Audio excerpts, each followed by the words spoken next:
Welcome to city cable news bulletin. ముందుగా headlines. BJP నేత TDP నేతపై comments.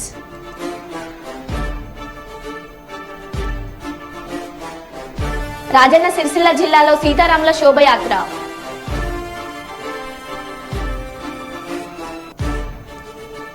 Peddapalli parliament ఎన్నికల ముఖ్య కార్యకర్తల సమావేశం.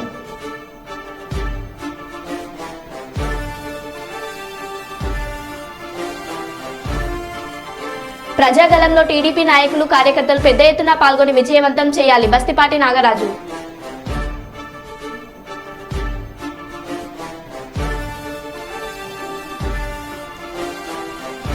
జగిత్యాల జిల్లా కేంద్రంలోని జియో కార్యాలయం ఎదుట హనుమాన్ దీక్ష పరుల ఆందోళన.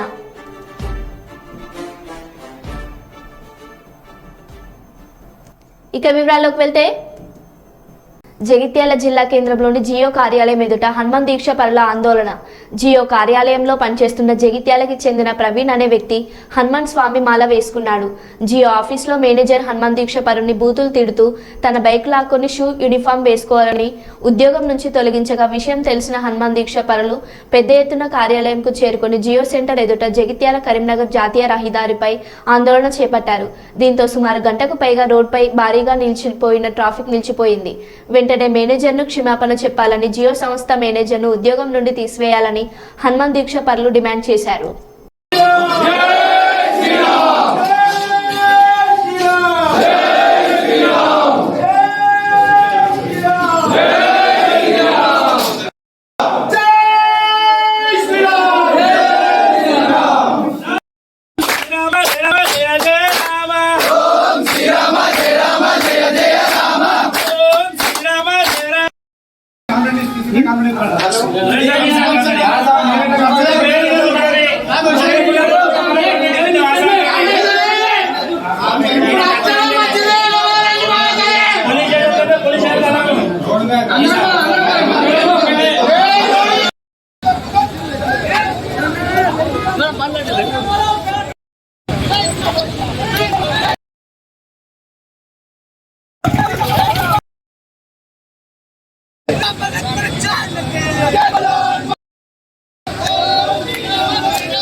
జై శ్రీరామ్. నా పేరు రుద్రారం నవీన్. నేను జియో కంపెనీలో జాబ్ చేస్తాను. నేను మాలేసుకున్నాను. అయితే మా మేనేజర్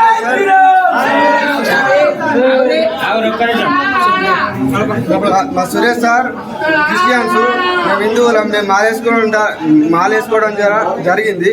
అయితే రూట్గా బిహేవ్ చేసుడు, అరైతురై కొట్టుడు, షూ లేకుంటే జాబుకు రాకు అని చెప్పుడు, ఇట్లా చాలా జరిగాయి. భిక్షకు పోతే అర్ధగంట టైం ఇచ్చుడు, ఇలాంటివి చాలా జరిగాయి. నా బండిని నన్ను గుంజుకొని షూ వేసుకొని వస్తేనే బండి ఇస్తానని చెప్పిండు. టర్మినేట్ చేసిండు నన్ను జాబ్లోకి వెళ్ళి.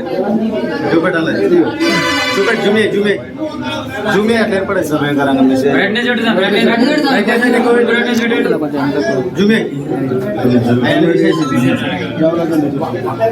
నవీన్ రుద్రారావు. దీక్ష చేసుకోవడం తప్ప హిందువులు ఇక్కడ వెళ్ళిపోవడా హిందువులను చులకాలి అందరికి. హిందువులు ఆర్డర్ తీసుకుంటారు హిందువులు. సాములు మాల వేసుకోవడమే తప్ప స్వామి, మాల వేసుకోవడమే తప్ప అవుతున్నట్టుంది ప్రతి కాడ. ఇది మొన్న అట్లనే స్టూడెంట్ జరిగింది. ఇవాళనేమో ఇక్కడ జియో ఆఫీస్లో ఈ స్వామి జాబ్ చేస్తున్నాడు. ఒక హిందూ అయి మాల వేసుకున్నందుకు క్రిస్టియన్స్ అనే స్వామి ఇందులో మేనేజర్ అట. స్వామిని తిట్టుడు, ఇష్టం వచ్చినట్టు పిలుచుడు, హాఫ్ అన్ అవరే భిక్షకు టైం ఇచ్చుడు, ప్రతిసారి వేసుకున్నప్పటి నుంచి ప్రతి నిమిషానికి టార్చర్ చేస్తుండు స్వామిని. ఇవాళ ఏం జరిగిందంటే స్వామి షూ చేసుకొని రావాలట కంపల్సరీ, లేకపోతే లేదని చెప్పి వాచ్మెన్ తోని బయటికి వెళ్ళగొట్టి బండి ఎక్కుకున్నాడు. జాబ్లకి తీసేయడం కూడా జరిగింది. మరి హిందువులు ఉండి మరి మాల వేసుకోవడమే తప్ప. దీన్ని మేము బాగా ఖండిస్తున్నాం.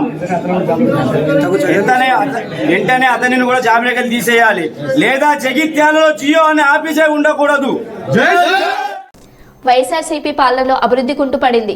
5 ఏళ్లలో వైఎస్ఆర్సీపీ ప్రభుత్వ హయాంలో అభివృద్ధి కుంటుపడిందని, నగరం సర్వనాశనం అయిందని తెలుగుదేశం పార్టీ కర్నూలు టీడీపీ అభ్యర్థి టీజీ భరత్ మండిపడ్డారు. 4వ విడత సైకిల్ యాత్రలో భాగంగా SP camp, Indiranagar, Venkataramana colony, చదివేల ప్రాంతాల్లో పర్యటించారు. టీజీ భరత్ కర్నూలు ఎమ్మెల్యేగా గెలిపిస్తే కర్నూలు రూపురేఖలు మారుస్తానని, ఎక్కడి సమస్యలు అక్కడే పరిష్కారానికి చర్యలు తీసుకుంటానన్నారు. ప్రజలందరూ మంచి మనసుతో దీవించాలని కోరారు.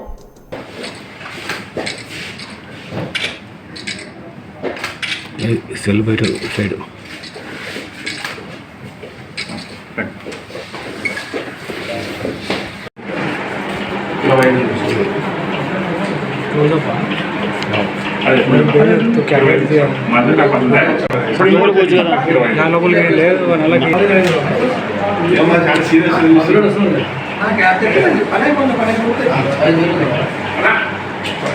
రాజన్న సిరిసిల్ల జిల్లా విద్యానగర్లో గల శ్రీ అభయాంజనేయ స్వామి దేవాలయంలో బుధవారం రోజున శ్రీ సీతారాముల వారి కళ్యాణ మహోత్సవం పురస్కరించుకొని సాయంత్రం శ్రీ సీతారాముల వారి శోభయాత్ర శ్రీ విద్యానగర్ శ్రీ అభయాంజనేయ స్వామి దేవస్థానం నుండి ప్రారంభమై గాంధీ చౌక్ వరకు అత్యంత వైభవంగా కన్నుల పండుగగా సాగింది. ఈ శోభయాత్రలో మహిళలు, చిన్నారులు, డ్యాన్స్ మాస్టర్ రామ ఆధ్వర్యంలో నృత్యాలు చేస్తూ శోభయాత్రకు వండ తెచ్చారు. ఈ శోభయాత్రకు ముఖ్య అతిథులుగా సిరిసిల్ల మున్సిపల్ చైర్మన్ జిన్నం కళా చక్రపాణి హాజరయ్యారు.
మండల కేంద్రంలో గురువారం ప్రైవేట్ ఫంక్షన్ హాల్లో పార్లమెంట్ ఎన్నికల సన్నాహక సమావేశ కార్యక్రమాన్ని ధర్మపురి శాసనసభ్యులు ప్రభుత్వ వీఫ్ ఎమ్మెల్యే అడ్లూరి లక్ష్మణ్ కుమార్ గారి ఆధ్వర్యంలో నిర్వహించారు.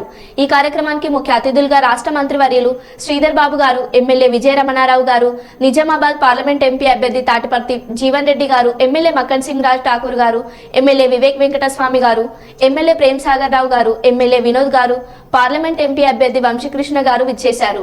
ఈ సందర్భంగా వారు మాట్లాడుతూ ప్రభుత్వం ఇచ్చిన 6 హామీల్లో 4 హామీలు నెరవేర్చడం జరిగిందని, మిగతా 2 హామీలు కూడా ఎన్నికలు అయిపోయిన వెంటనే అమలులోకి వస్తాయని తెలియపరిచారు.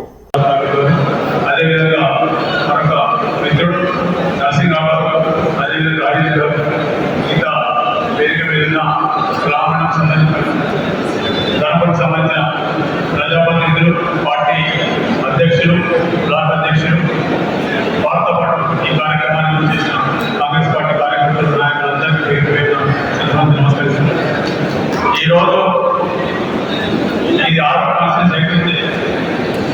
5 అయిపోయింది. 6 చూసాక వంశీ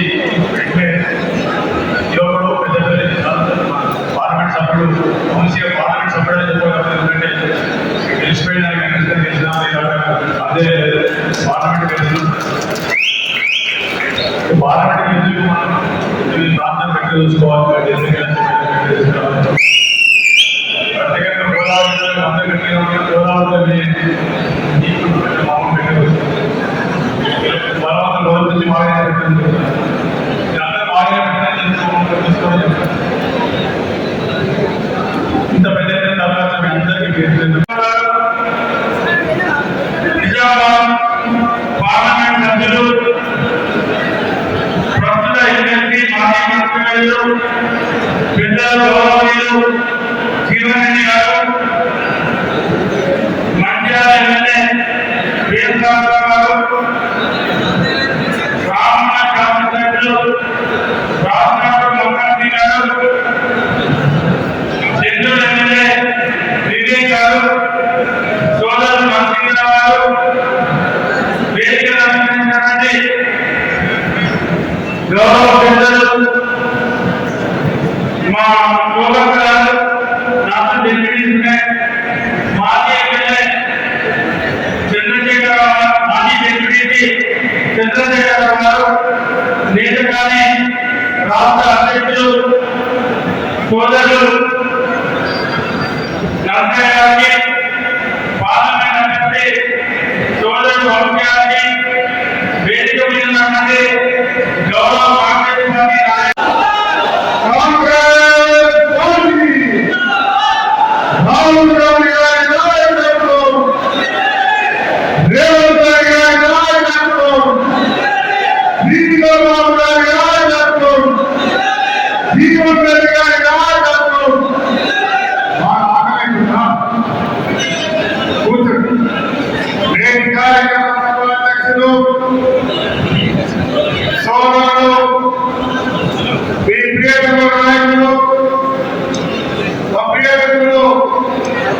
లక్ష్మణ్ కుమార్ గారు,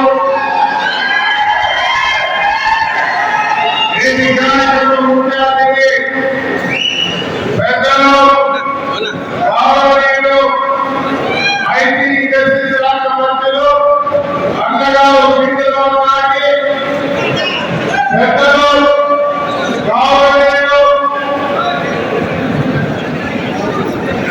నిజామాబాద్ పార్లమెంట్ సభ్యులు, మా ఎమ్మెల్సీ గౌరవ జీవన్ రెడ్డి గారికి,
కర్నూలు జిల్లా ఆలూరులో రేపు జరిగే టీడీపీ అధినేత చంద్రబాబు ప్రజాగలం పర్యటనను విజయవంతం చేయాలని కర్నూలు పార్లమెంట్ టీడీపీ అభ్యర్థి బస్తిపాటి నాగరాజు కోరారు.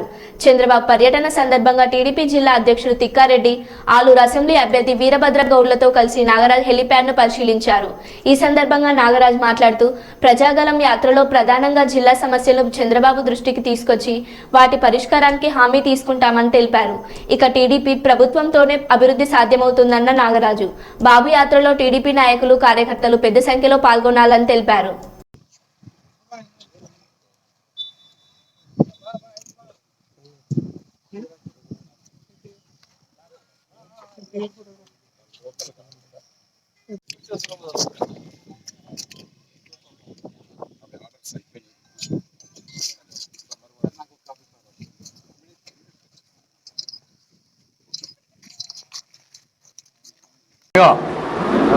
ప్రజాగలం పేరుతో రేపటి దినం ఆలూరు ప్రజల ముందుకు వస్తున్నటువంటి మాజీ ముఖ్యమంత్రులైనటువంటి శ్రీ నారా చంద్రబాబు నాయుడు గారు ఈ ఆలూరు రావడం రేపు ఒక శుభసూచకం, శుభదినంగా కూడా భావిస్తున్నాను.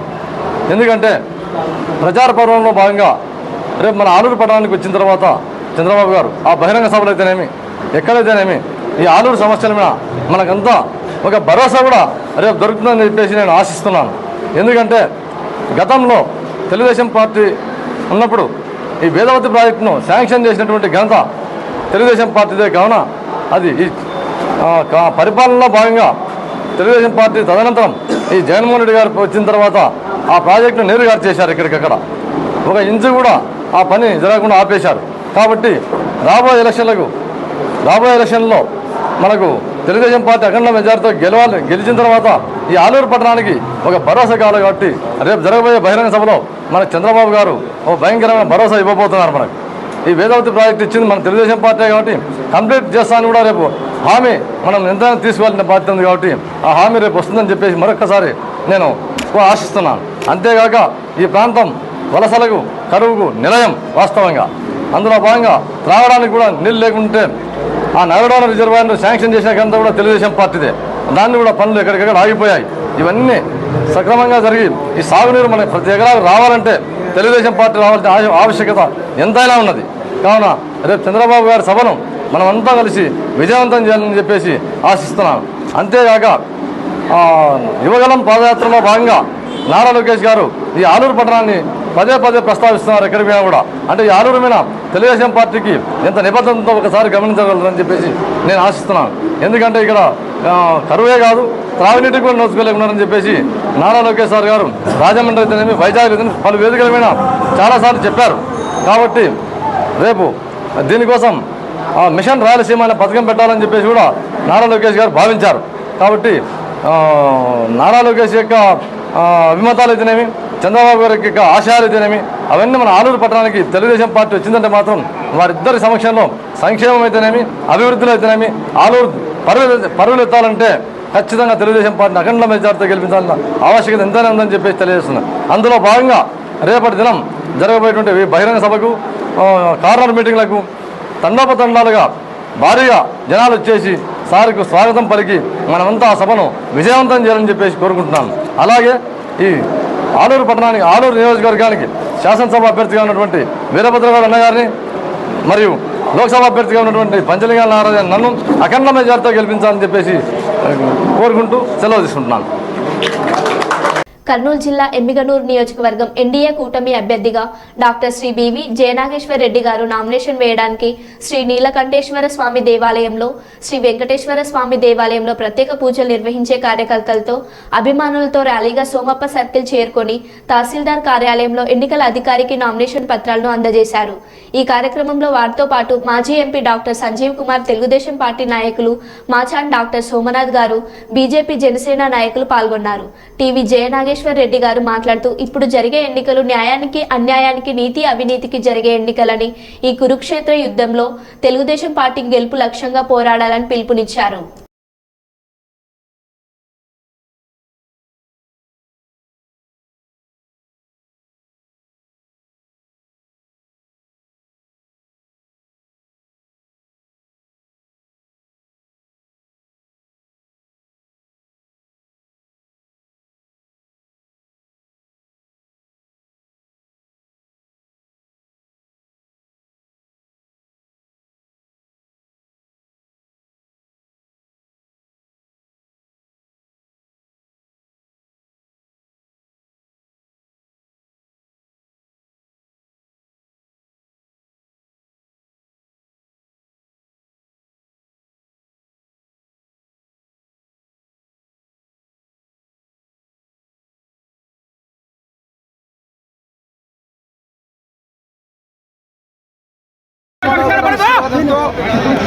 స్వర్గంలో ఉన్నటువంటి పద్మశ్రీ మాచార్య స్వామి గారి ఆశీర్వాదంతో, కీర్తిశేషులు నా తండ్రి బివి మోహన్ రెడ్డి గారి ఆశీర్వాదంతో, ముఖ్యంగా మా అధినేత నారా చంద్రబాబు నాయుడు గారు, నారా లోకేష్ బాబు గారి ఆశీర్వాదంతో, ఇక్కడ ఉన్నటువంటి పెద్దలు ఎంపీ సంజీవ్ కుమార్ గారు, మేమందరం ఎవరైతే జనసేన నాయకులు, బీజేపీ నాయకులు, కూటమి అభ్యర్థి ప్రతి ఒక్కరు మద్దతు నామినేషన్ వేయడం జరిగింది. రాష్ట్రంలో పరిస్థితులు చూస్తున్నారు, అయిపోయింది. నామినేషన్ ప్రక్రియ ప్రారంభం. రానున్న 25 రోజుల్లో మళ్ళీ కొత్త ప్రభుత్వం, ముఖ్యమంత్రిగా నారా చంద్రబాబు నాయుడు గారు అవ్వడం ఖాయం. ఎమ్మెగనూరు నియోజకవర్గం నుంచి మేము ఏదైతే జయనాగేశ్వరుడి నా తండ్రి తనయుడిగా ఇక్కడ మా కుటుంబం ఏదైతే ఉందో, తెలుగుదేశం పార్టీ కుటుంబ సభ్యులందరూ, కార్యకర్తలు ప్రతి ఒక్కరు, బీజేపీ జనసేన కార్యకర్తలు అందరూ కూడా సమిష్టిగా పనిచేసి నామినేషన్ వేసినటువంటి ప్రక్రియని అందరూ కూడా ఆశీర్వదించాలని చెప్పి నేను వారికి చేతులెత్తి ప్రతి ఒక్కరిని కూడా వేడుకుంటూ, రానున్నటువంటి రోజుల్లో జగన్మోహన్ రెడ్డి అనే వ్యక్తి చేసిన పరిపాలన చాలు, ఇంకా కౌంట్ డౌన్ మొదలైంది. ఈ నామినేషన్ తోటే సైకో పోవాలి, సైకిల్ రావాలనే నినాదాన్ని అతి త్వరలో, అంటే 25-26 రోజుల్లోనే కొత్త ప్రభుత్వం, ముఖ్యమంత్రిగా నారా చంద్రబాబు నాయుడు గారు, పవన్ కళ్యాణ్, అదేవిధంగా మోడీ గారి నాయకత్వంలో కూటమి ప్రభుత్వం ఏర్పడబోతోందని చెప్పి తెలియజేస్తాం. చిత్తూరు జిల్లా కుప్పం కొత్తపేట నెలకొన్న శ్రీ ప్రసన్న పెద్దపల్లి గంగమ్మ ఉత్సవం ఈ రోజు రాత్రి జ్యోతినగర గాండ్ల కులస్తుల ఉత్సవం. గాండ్ల కుల తరపున అన్నదానం గాండ్ల కమిటీ సభ్యులు మరియు ఆలయ ధర్మకర్తలు పాల్గొన్నారు.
మరో బులెటిన్లో మళ్ళీ కలుద్దాం. Stay tune.